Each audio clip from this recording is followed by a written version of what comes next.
Class, this Friday is our family celebration day. Pwede niyong isama ang mga parents niyo. Lumaki akong walang nanay. Hindi ko siya nakilala. Sasama ko si mama at papa. Hindi ko siya nakita. Hindi ko man lang narinig ang boses niya. Excited na rin ako. Kaya minsan, napapatanong ako.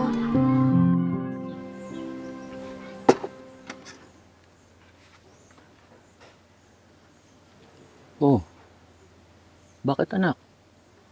Tay, ano po kayang pakiramdam ng may nanay? Lahat ng kaklase ko meron.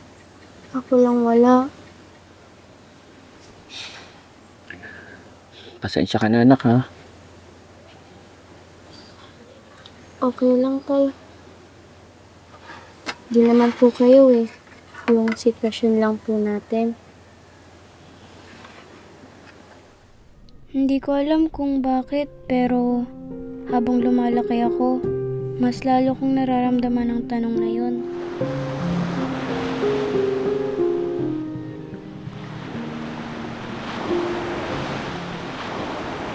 Gusto na eh, palitan na natin yan. Oh. Di pa? Ang lalaki ng bitak ko. Hindi naman porket may bitak eh papalitan na natin.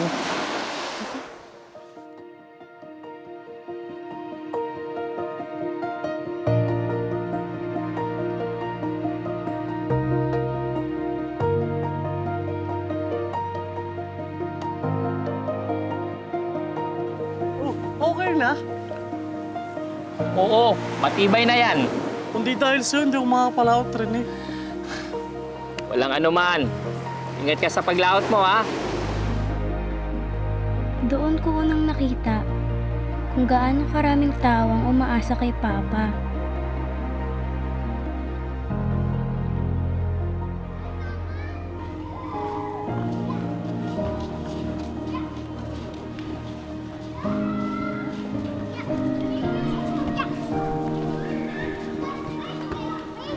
Irin!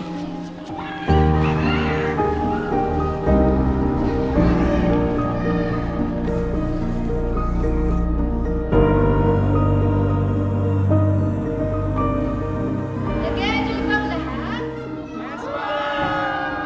May gusto bang magbigay ng mensahe para sa kanilang pamilya?